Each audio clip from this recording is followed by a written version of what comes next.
বন্ধুরা অনেক ট্রাই করার পর তারপরে গাড়িটা স্টার্ট হয়ে গেল। আর মানে আমি এতটাই খুশি যে মানে গাড়িটা অনেকক্ষণ পর স্টার্ট নিল, অনেকক্ষণ ট্রাই করার পর তারপরেই গাড়িটা স্টার্ট হলো। ঠিক আছে, সো দেখিয়ে দিই তোমাদের রেস নিয়েই। দেখো বন্ধ হয়ে গেছে একবার।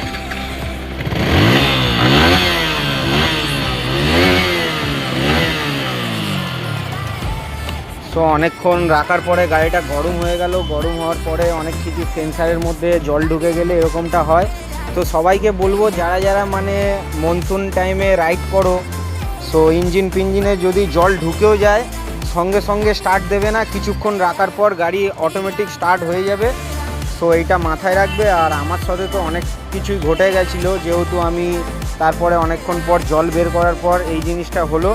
সো আমি অনেকটাই হ্যাপি এখন যে জলটা বেরিয়ে গেছে আর তার মধ্যে গাড়ি স্টার্ট নিয়ে নিয়েছে।